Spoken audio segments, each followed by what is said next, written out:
Bienvenidos, bienvenidas a Fuera del Torneo.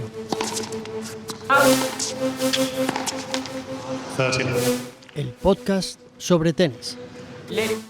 Pero sobre tenis con conciencia. Sobre tenis con clase.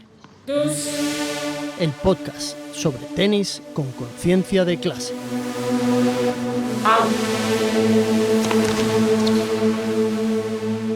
En el deporte espectáculo contemporáneo existe una máxima implacable: la eliminación sistemática del tiempo muerto. El capitalismo del ocio no soporta el vacío, no tolera el descanso ni la pausa no monetizable. Si el ojo humano parpadea o si la emisión de televisión se detiene durante 10 segundos sin que ocurra una transacción de imágenes o de impactos publicitarios, el sistema percibe una grieta financiera. En esa angustia por la aceleración, el tenis ha iniciado una transición tecnológica despiadada. Los jueces de silla y los jueces de línea, esas figuras históricas vestidas con blazers institucionales que encarnaban la autoridad moral sobre la pista, tienen los días contados. La implantación masiva del sistema de arbitraje electrónico, Electronic Line Calling o ELC, el famoso ojo de halcón o Hawkeye Live, los está jubilando en cadena. A partir de 2025, el circuito ATP decidió prescindir completamente de los jueces de línea humanos en todos sus torneos de categoría World Tour. Solo queda la excepción de Roland Garros, donde allí los jueces de línea y su sindicato, como la aldea de Asterix, rodeada por romanos, aguantan de forma agónica. La tecnología los ha reemplazado por voces sintéticas pregrabadas que cantan out o fault, con una precisión milimétrica e incorruptible. La máquina ha destronado a la mirada humana en la atalaya del poder tenístico. Y sin embargo, abajo, a ras de suelo, permanece un elemento intocable. Una casta de figurantes en pantalón corto que no parece tener reemplazo tecnológico ni robótico. Parecen inmunes al progreso del algoritmo. Antes caerán los directores de torneo, los comentaristas de televisión y los propios jueces de silla que esa figura silenciosa, a menudo infantil o juvenil, que permanece de rodillas sobre el cemento, la resina o la tierra batida. Los y las recogepelotas. Sin ellos, sin ellas, la arquitectura del tenis profesional se colapsaría en 5 minutos. Un robot o una cinta transportadora no funcionarían y romperían la estética sagrada del recinto. La presencia humana es obligatoria no solo para recoger un pedazo de caucho y fieltro amarillo, sino para ejecutar una de las liturgias más fascinantes y oscuras del deporte moderno: la coreografía del vasallaje al servicio del ritmo. Para entender el origen de esta estampa, hay que remontarse a la génesis misma del tenis moderno en la Inglaterra victoriana del siglo XIX. En los clubes privados de la burguesía británica, como el All England Lawn Tennis and Croquet Club, el tenis no nació como una profesión, sino como un pasatiempo de clase alta. Los primeros recogepelotas no eran niños entusiasmados, ni jóvenes talentos de la cantera. Eran empleados del club, criados y sirvientes adultos a los que se les pagaba un jornal misérrimo para que la aristocracia no tuviera que agacharse a recoger sus propios fallos. La pelota fuera de la pista era una mancha en la etiqueta, y la servidumbre literal estaba allí para mantener la pulcritud de las damas y los caballeros. Con la profesionalización del deporte a lo largo del siglo XX, la figura del sirviente adulto se fue transformando en la del menor de edad. La jugada fue sociológicamente maestra: sustituir la servidumbre remunerada, aunque fuera poco, por la figura del voluntariado infantil. Se pasó de la explotación visible de un trabajador a la romantización de la infancia sirviendo a sus ídolos. La tradición victoriana cambió de piel, pero conservó el mismo mandato implícito: el subordinado debe ser rápido, eficiente y, sobre todo, invisible. Para comprender la naturaleza real del recogepelotas o la recogepelotas, hay que recurrir a la física y a la neurología. A diferencia del espectador, que paga una entrada astronómica para disfrutar de un gran golpe o del análisis táctico, Al recogepelotas se le exige un estado mental aberrante que la neurociencia denomina como atención dividida con inhibición de la ceguera por inatención, inattentional blindness. Un ser humano promedio, al ver volar una pelota de tenis golpeada por la raqueta de Aryna Sabalenka o de Carlos Alcaraz a 210 km/h, sigue la trayectoria parabólica con la mirada para anticipar si el bote caerá dentro o fuera de la línea. Disfruta de esa parábola. El recogepelotas tiene estrictamente prohibido disfrutar del juego. Su cerebro debe reprogramarse para ignorar la belleza del punto y concentrarse de manera exclusiva en los vectores de rebote secundario, en las zonas muertas de la red y en la posición corporal del tenista al término del intercambio. Debe permanecer quieto como un busto romano durante turnos estrictos de 45 minutos para, en una fracción de segundo, desactivar la masa muscular y salir disparado en una carrera felina en dirección a la pelota y de vuelta hacia el muro de fondo. Esta combinación de inmovilidad absoluta bajo condiciones climáticas extremas e hiperactividad explosiva genera un desgaste físico aterrador. En el Abierto de Australia, en las pistas del Melbourne Park, la temperatura del asfalto azul Plexicushion alcanza habitualmente los 50 grados centígrados. Mientras los tenistas disponen de toallas heladas, geles de glucosa, ventiladores de flujo continuo en los descansos cada 2 juegos y bebidas isotónicas personalizadas, el recogepelotas permanece de pie o con las rodillas sobre el suelo abrasador. La ciencia médica de los torneos conoce de sobra el fenómeno del síncope por calor en menores. El 19 de enero de 2016, durante un agónico partido de primera ronda en Melbourne entre el canadiense Frank Damcevic y el portugués Joao Sousa, un recogepelotas se desplomó inconsciente en mitad de la pista central tras sufrir un golpe de calor fulminante. La realización de televisión aplicó el protocolo habitual del evento. Pinchó de inmediato un plano corto del rostro sudoroso del tenista mientras las asistencias arrastraban al chaval fuera del encuadre como si fuera un saco de escombros que molestaba en la producción del espectáculo. Y es que la pista de tenis vista desde el suelo no es el jardín idílico de la deportividad victoriana. Es una zona de impacto expuesta a la violencia física. La historia del tenis conserva episodios trágicos y grotescos que demuestran la vulnerabilidad de la gente a ras de pista. Uno de los más oscuros ocurrió en el cuadro junior del US Open de 1983. El 3 de septiembre de aquel año, el tenista sueco Stefan Edberg ejecutó un servicio con un efecto desgarrador que impactó de lleno en la ingle del juez de línea Dick Bergheim, de 60 años. Bergheim cayó hacia atrás, se golpeó la cabeza contra el cemento sin poder poner las manos y falleció días después en el hospital por un edema cerebral. Aquella tragedia reveló la velocidad real y la energía cinética desatada en una pista de tenis profesional. A veces la violencia física de la bola golpea de lleno a la fauna o al indefenso.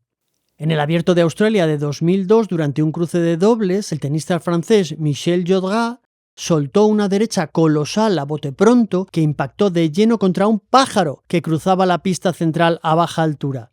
El animal cayó muerto al instante sobre la pista rápida, dejando una nube de plumas y un reguero de sangre en el suelo. ¿Quién tuvo que ingresar en medio del silencio sepulcral ante 15.000 personas con una bolsa de plástico en la mano y temblando de pánico para retirar el cadáver todavía caliente del ave? Un chaval de 14 años vestido con el patrocinio del torneo, sometido a la humillación de actuar como personal de limpieza de residuos biológicos ante las cámaras de todo el planeta. Los recogepelotas viven en esa misma línea de fuego, desprovisto de cascos, espinilleras o protecciones corporales, confiando únicamente en su agilidad para esquivar los proyectiles descarriados. A veces, el impacto directo se transforma en una escena de paternalismo estetizado. En el Abierto de Australia de 2020, Rafael Nadal devolvió un resto de revés a una velocidad endiablada que fue a parar directamente a la cara de una niña recogepelotas llamada Anita, ubicada junto a la silla de un juez de línea. El pelotazo resonó en todo el estadio. Nadal, consciente de la gravedad del golpe, se acercó a la niña, le retiró la visera, la reconfortó con gesto grave y le dio un beso en la mejilla antes de regalarle su cinta del pelo al término del partido. El vídeo acumuló decenas de millones de reproducciones en redes sociales bajo el título de la caballerosidad del campeón. Es la lectura perfecta de la estética del héroe. La superestrella multimillonaria que lastima involuntariamente a la plebe y luego la reconforta con un gesto real y un trozo de tela sudada, convirtiendo la agresión en un anuncio de marca. Aún así, prefiero eso a lo que estamos viendo de Rafael Jodar. Pero más allá del peligro físico, existe una violencia psicológica invisible, la tiranía del error y la precisión cronometrada. ¿Qué significa tener 14 años y saber que tienes estrictamente prohibido equivocarte en público? Los manuales de selección de las federaciones territoriales y los comités de arbitraje inician los procesos de reclutamiento meses antes de los eventos. A los aspirantes y las aspirantes, habitualmente niños y niñas de entre 11 y 16 años seleccionados de clubes de tenis cercanos o de la propia escuela de ese club, se les instruye con rigor milimétrico. En el rodado, rolling, la pelota debe deslizarse rasante a la pista sin botar ni un solo milímetro para no distorsionar la visión del jugador. Las directivas de torneos como Roland Garros o el Mutua Madrid Open miden el margen de reacción con cronómetro. El tiempo transcurrido desde que la pelota toca la red o se declara nula hasta que el recogepelotas o la recogepelotas la recupera e inicia el pase no debe superar los 3 segundos. El jugador exige 3 o 4 bolas antes del primer servicio para seleccionar el fieltro menos erizado, pero quiere una única pelota precisa para el segundo saque. En las reuniones previas a los niños se les adoctrina en la anulación del ego y la supresión de la mirada. Existe una norma estricta. Está prohibido cruzar la mirada con el tenista a menos que éste la reclame explícitamente. Se les exige no reírse, no pedir autógrafos y no dudar. En la era del consumo digital, cualquier gesto o despiste mínimo se convierte en una trampa mediática. Un tropiezo fortuito al recular para dejar paso, un malentendido en el protocolo de entrada o un plano descontextualizado recortado en TikTok bastan para lanzar a la jauría de las redes sociales contra un menor en plena pista. La amenaza es constante. Educar al cuerpo para que el miedo a fallar o quedar expuesto ante millones de espectadores paralice cualquier gesto espontáneo. Si desnudamos la figura del recogepelotas de la parafernalia romántica de la pasión por el deporte, lo que queda al descubierto es una de las paradojas sociológicas y económicas más sangrientas del mercado laboral contemporáneo. La hipocresía sobre el trabajo infantil y la servidumbre no remunerada disfrazada de privilegio. En cualquier país de la Unión Europea o en los Estados Unidos, someter a un menor de 12 a 14 años a jornadas de 6, 8 o 10 horas de trabajo físico bajo el sol, sin contrato laboral, sin alta en la seguridad social y sin percibir un salario mínimo legal, desencadenaría una inspección de trabajo fulminante con sanciones penales para los responsables. Sin embargo, en el tenis profesional esta práctica se blanquea bajo la categoría de voluntariado formativo o una experiencia inolvidable para la juventud de los clubes. La brecha económica es atroz. Mientras un torneo de categoría Masters 1000 reparte más de 7 millones de euros en premios y entrega al ganador del cuadro individual un cheque que supera el 1,5 millones de euros por 2 semanas de competición, la retribución para el cuerpo de recogepelotas roza el absurdo. En torneos como el Mutua Madrid Open o diversos eventos del circuito ATP, los niños no perciben un solo euro en metálico. La retribución se reduce a una tarjeta o un vale de comida diario por un valor que oscila entre los 15 y los 30 euros para consumir en la cafetería del recinto, o en puestos de comida rápida habilitados por la organización, junto a un lote de entradas de categoría básica para sus familiares en las primeras rondas. Las grandes marcas de moda deportiva de lujo han visto en este estamento un caladero de marketing formidable. En los campeonatos de Wimbledon y el US Open, la firma estadounidense Ralph Lauren invierte millones de dólares no en pagar un sueldo a los niños que corren la pista, sino en uniformarlos de la cabeza a los pies con la estética del pijo universitario de la costa este. Los chavales se convierten en maniquíes andantes de ropa de diseño que cuesta cientos de euros en las boutiques de la Quinta Avenida o de New Bond Street. El pago por sus jornadas maratonianas de esfuerzo físico es el propio uniforme. es la explotación laboral remunerada en especie textil de alta gama. Corre para mí, tráeme la pelota, sé mi valla publicitaria viviente durante 2 semanas y a cambio te dejaré quedarte con el polo de lino, la gorra y los calcetines de marca. Este modelo de reclutamiento varía según la geografía y la historia del torneo, revelando las distintas caras del clasismo y la disciplina. En Wimbledon, la selección es el trasunto directo de la instrucción militar británica. Desde 1923, el All England Club colabora con escuelas locales de los distritos de Merton y Wandsworth, así como con la Beacon School.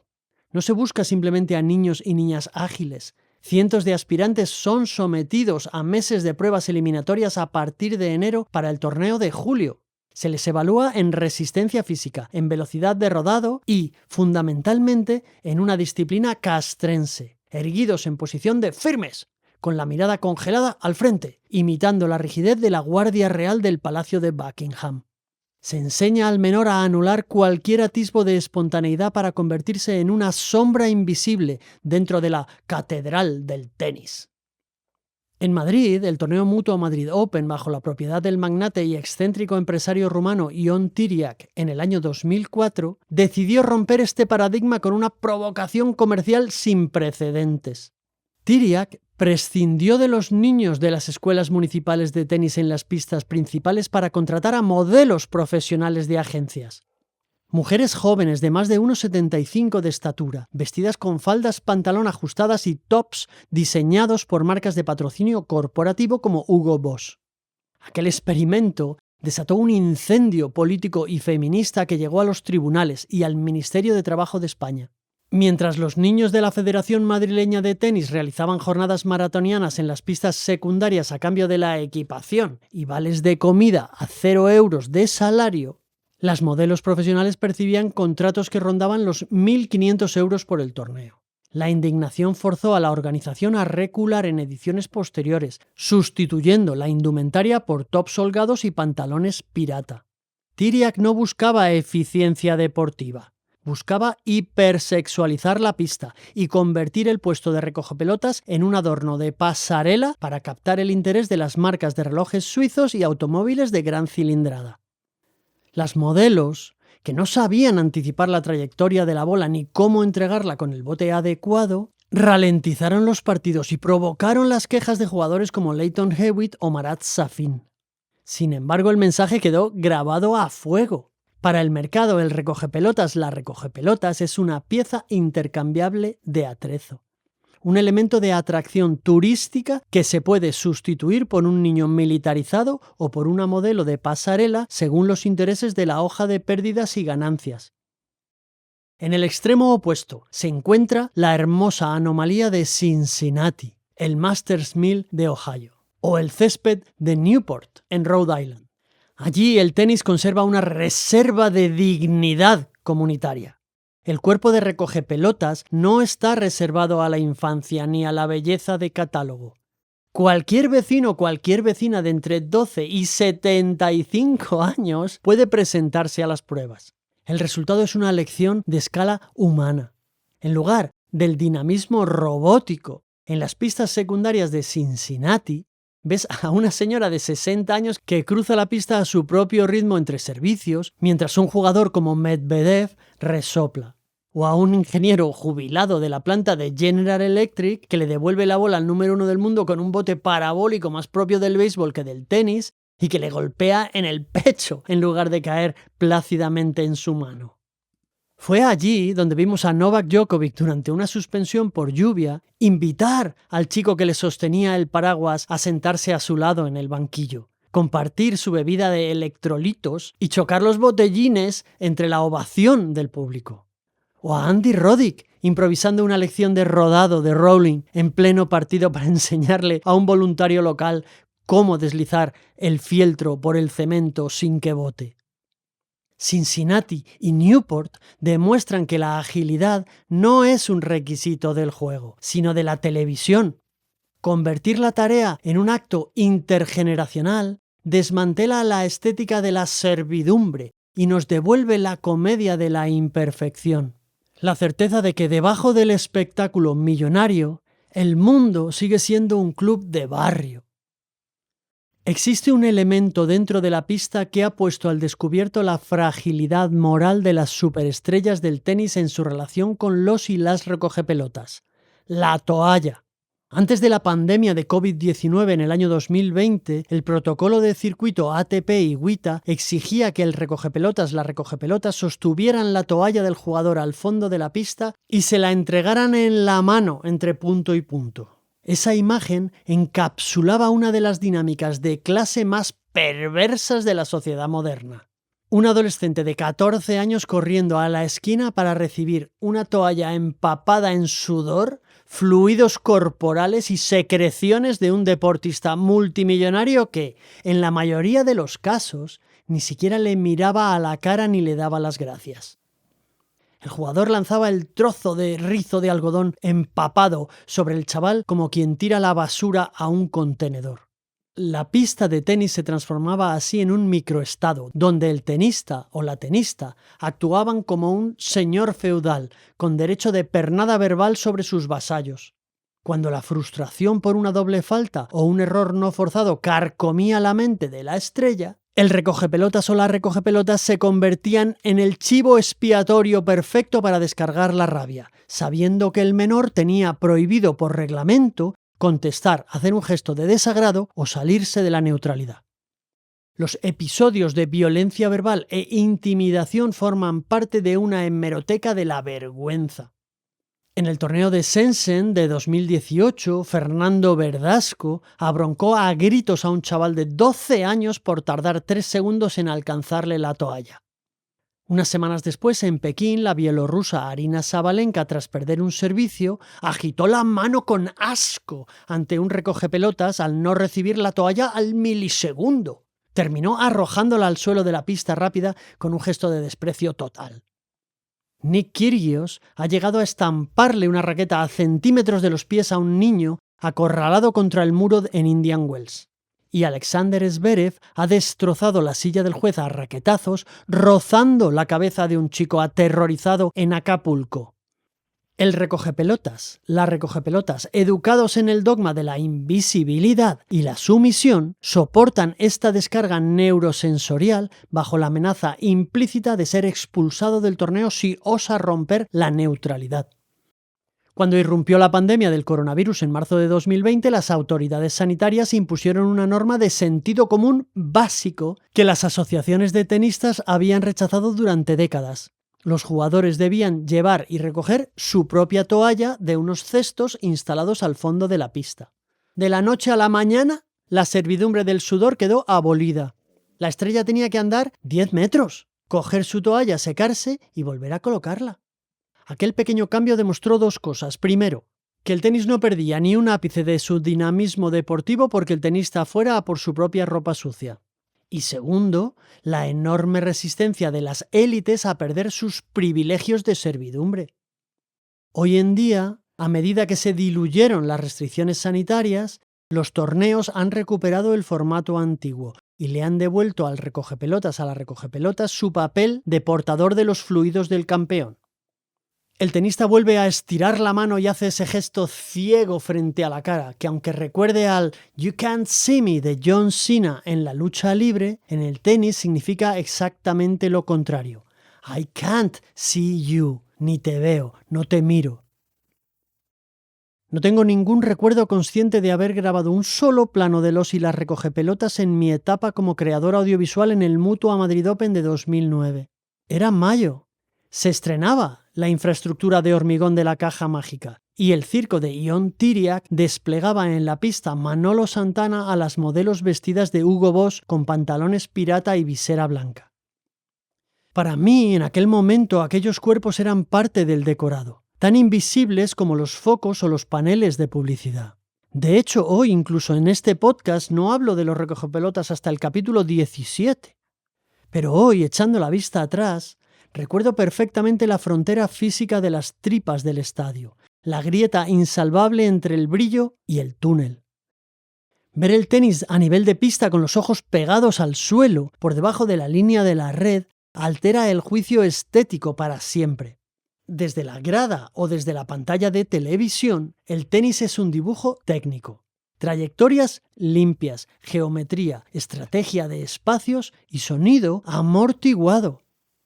Desde la posición del recogepelotas, el tenis es violencia física pura. Escuchar el impacto seco del cordaje de grafito contra la bola a medio metro de distancia causa un impacto sensorial imborrable.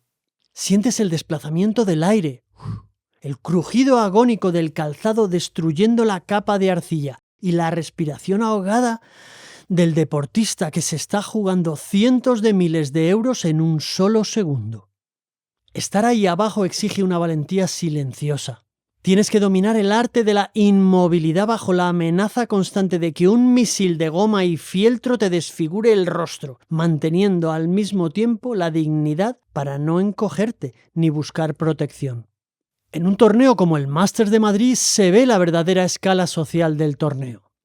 Por un lado caminaban los tenistas, aislados bajo auriculares gigantescos con música, rodeados de entrenadores, preparadores físicos, agentes y personal de seguridad que les abría el paso como si fueran deidades sumerias a punto de salir al altar.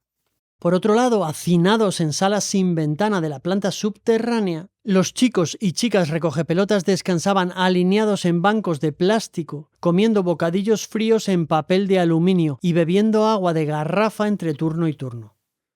Se les exigía la puntualidad de un reloj suizo, la disciplina de un batallón y la elegancia de una casa de alta costura, pero su estatus real era el del proletariado invisible de la infraestructura. Eran los pajes del castillo. Chavales, chavalas, a los que se les prometía que, por estar allí metidos 12 horas al día, estaban formando parte de la historia del tenis mundial. Que tiene algo de cierto, pero en realidad estaban sosteniendo la rentabilidad de un evento que cobraba cientos de euros por un asiento en el palco VIP. Llegamos así al corazón del problema que plantea este episodio.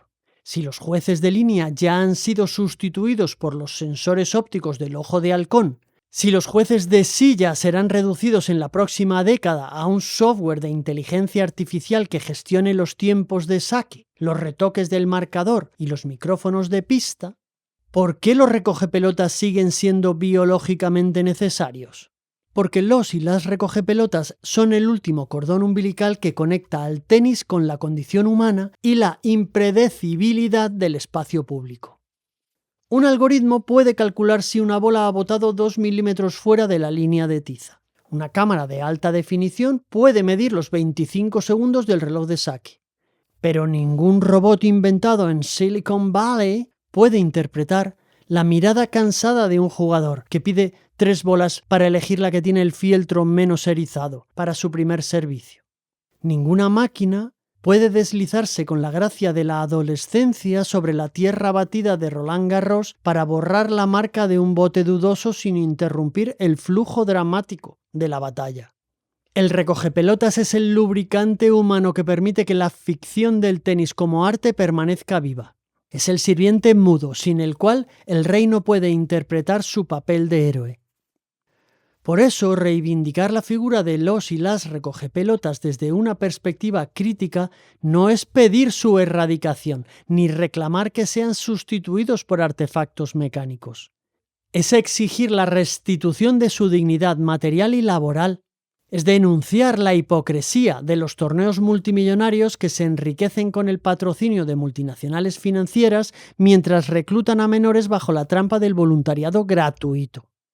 Reivindicar su figura no pasa por dedicarles vídeos emocionales en las pantallas gigantes del estadio, sino por exigir una reforma laboral y reglamentaria con medidas de protección concretas. En primer lugar, la profesionalización del estamento. Cuando las tareas sean asumidas por adultos, deben articularse contratos de trabajo regulados bajo el convenio del espectáculo, con salarios dignos y cotizaciones a la seguridad social. Si se opta por mantener el formato tradicional con menores de edad, la recompensa no puede seguir siendo una camiseta de patrocinador y una lata de refresco. Debe exigirse por reglamento la concesión de becas de formación deportiva con remuneración económica real, el acceso gratuito y garantizado a los cuadros finales de los torneos Challenger y Futures cuando estos chicos y estas chicas intenten abrirse paso en la competición. O la financiación de sus licencias y viajes a esos mismos torneos. En segundo lugar, la salud física. La ATP y la WTA deben fijar límites estrictos de permanencia en pista con rotaciones obligatorias cada 40 minutos bajo condiciones de estrés térmico, prohibiendo taxativamente que ningún niño o ninguna niña permanezca al sol a 40 grados mientras los jugadores se refrigeran con chalecos de hielo. Y sobre todo, la restitución del límite moral, la prohibición absoluta de que los menores y las menores asuman tareas de servidumbre física, impidiendo que gestionen toallas, prendas sudadas o bebidas personales. La industria se defiende a menudo vendiendo la estampa romántica de que grandes leyendas del circuito, como Manolo Santana o Roger Federer en el torneo de Basilea, que empezaron recogiendo bolas a ras de suelo. Pero ese relato de la meritocracia es un señuelo propagandístico. Utilizar la excepción de un superdotado para justificar la precarización sistemática de miles de adolescentes en todo el mundo es una trampa. Federer no llegó a la cima por haber transportado las toallas sudadas de Stefan Edberg. Llegó a pesar de un sistema que utiliza la ilusión de los niños como mano de obra gratuita para abaratar los costes de producción de un espectáculo multimillonario. Exige, por encima de todo, la aplicación de sanciones disciplinares automáticas y severas, con pérdida de puntos, multas astronómicas o incluso la descalificación inmediata del torneo, para cualquier jugador que ose gritar, intimidar o faltarle al respeto a quien está allí para facilitarle el trabajo. Si el tenis profesional quiere seguir presumiendo de valores morales y de elegancia histórica, el primer valor que debería garantizar no es el fair play entre deportistas millonarios, sino el derecho básico de los cuerpos que sostienen el espectáculo a no ser explotados ni humillados en público. Hay que acabar definitivamente con el mito de que servir al espectáculo es un privilegio que se paga con un chándal de marca y una foto de recuerdo con el campeón. Porque no nos equivoquemos. Si mañana una ingeniería de precisión fuera capaz de recoger la pelota en una milésima de segundo y entregar la toalla mediante una suspensión electromagnética, la industria del tenis no dudaría un solo segundo en borrar a estos chicos y a estas chicas del mapa. Si siguen ahí, no es por una reserva de romanticismo ni por una reverencia supersticiosa a la tradición, sino porque el tenista moderno, atrapado en la soledad de su propia neurosis, necesita desesperadamente la presencia de un cuerpo subordinado ante el que esculpir su frustración y certificar su jerarquía. Necesita esa mirilla de servidumbre para no recordar que él mismo se ha convertido en una pieza intercambiable dentro de un enjambre comercial. En Homo Ludens, Johan Huizinga señalaba que todo juego verdadero exige un círculo mágico, un espacio sagrado donde las leyes del mundo ordinario quedan en pausa para inaugurar un orden propio y gratuito. La tragedia del tenis contemporáneo es que ese círculo mágico ha sido colonizado por la métrica de los patrocinadores, la vigilancia digital y el cálculo de dividendo. En esa escenografía posthumana, los recogepelotas, las recogepelotas, no son los héroes de una fábula de superación personal, ni los custodios de la pureza del deporte. Son algo mucho más perturbador. El último vestigio no optimizado de la máquina. Permanecen de rodillas sobre la resina como acólitos de un culto cuyos dioses solo creen en el balance de resultados. Su presencia destapa la trampa sobre la que se levanta esta industria, que para que un adulto juegue a ser inmortal bajo los focos, hace falta una infancia adiestrada en la invisibilidad. Una criatura que a ras de suelo y a 2 metros de los ídolos aprende muy pronto la lección más vieja del mundo, que en este negocio, en todos los negocios, unos han nacido para tirar la pelota al fondo de la pista y otros para correr a recogerla. Gracias por escuchar. Esto es Fuera del Torneo, el podcast sobre tenis. Pero el podcast sobre tenis con conciencia, sobre el tenis con clase, el podcast sobre tenis con conciencia de clase.